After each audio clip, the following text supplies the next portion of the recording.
நாமக்கல் நகரத்தில் ஓர் புதிய படைப்பு, park estate.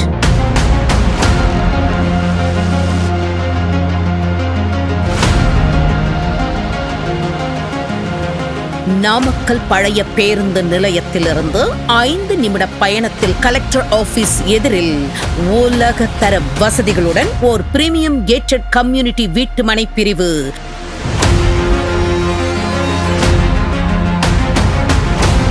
126 gated community villa plots.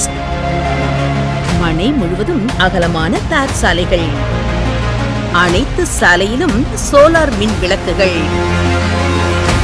வரிசையான மரக்கன்றுகள், புதிதாக கட்டப்பட்டு வரும் வீடுகள், தரமான பாதுகாப்பு சுவர்கள், மின்சார வசதி, முறையான பராமரிப்பு என இன்றே வீடு கட்டி குடியேற தேவையான அனைத்து அம்சங்களுடனும் இன்டர்நேஷனல் ஸ்டாண்டர்டில் ஒரு premium villa plots park estate.